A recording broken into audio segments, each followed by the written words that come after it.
Going to teach you about after insert and after delete, like why we use after insert and after delete. I'll give you an example and show you.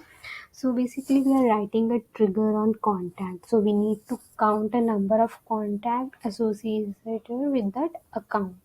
So why we use in this after insert after delete, so that concept also will be clear.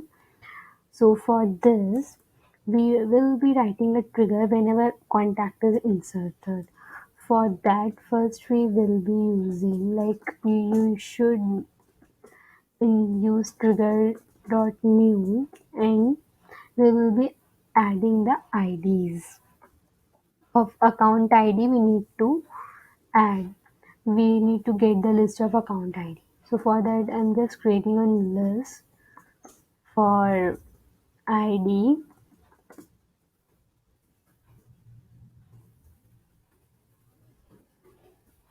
And here we just add the IDs, contacts account ID in this list. So now we need a list of contact account. So we just compare the list. We need a list of contact. Like we need a list of account, and we're going to update a field in account which will tell the number of contacts associated with that account. So we just query the account,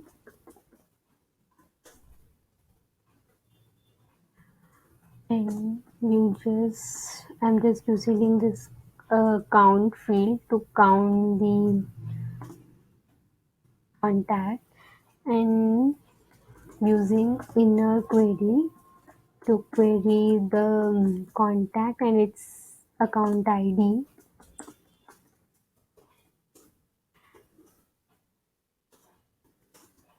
You should just match whenever you insert the contact, the ID should be matched with that account, related account. So then it will update that account. So we got the list of account related to that contact. Now we are just need to update the account field.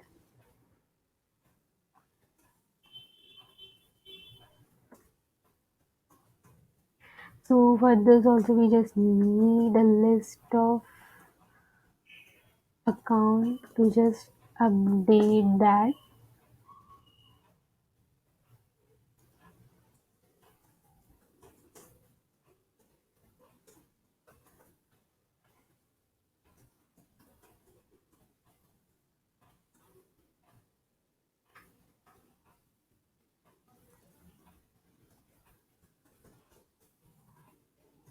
So here I'm just using like a.contacts. You always use size. We can use +1 also, but this is a best practice to use size, and we just it will just give the contacts, update the number of size whenever we insert the contact related to that account. It will update here, and I'm adding this to a list, so it will update this list. You need to like just update the list.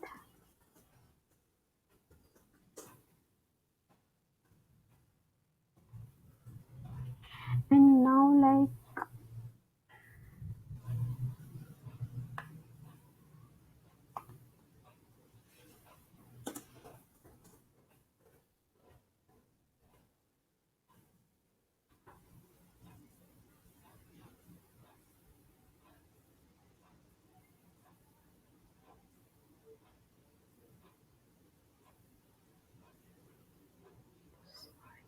just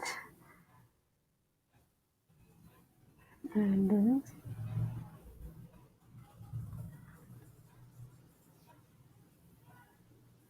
Sorry, and here we always use the contacts.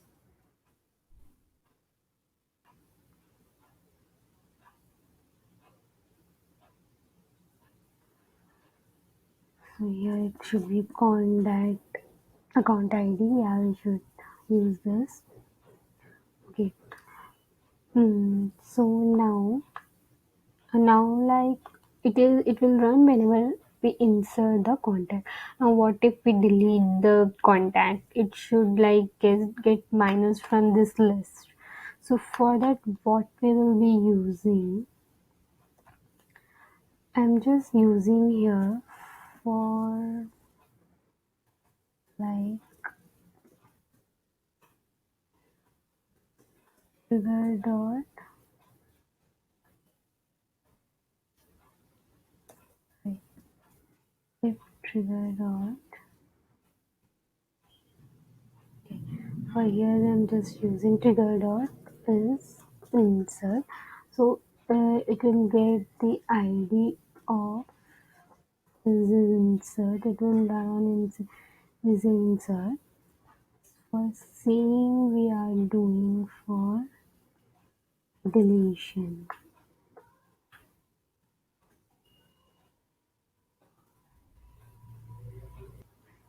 Now it will decide we should add the ID for is delete also.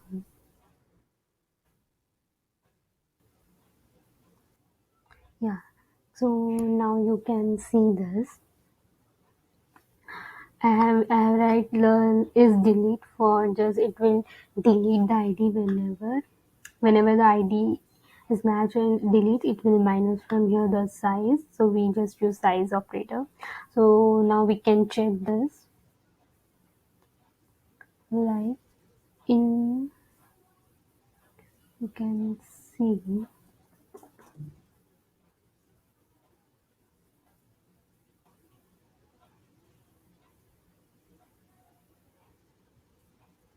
whenever I create a contact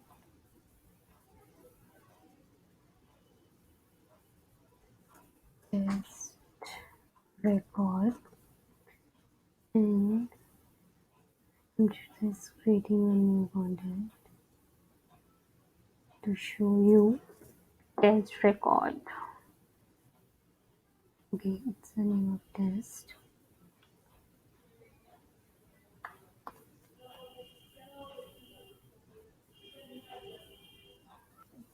Now you can see on test the in the count field there will be a 1. Yeah.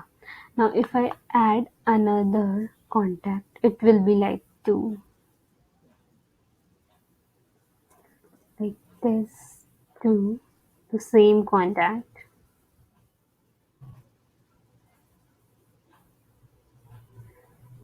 So you can see here the count is 2. Now what if I delete the contact? It should be now 1. If I delete this contact, it should be 1.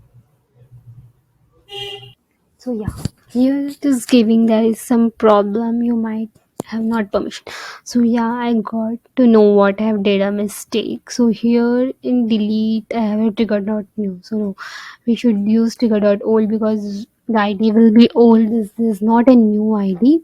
So we should use trigger dot old. From here we are going to delete. Now it will be get deleted.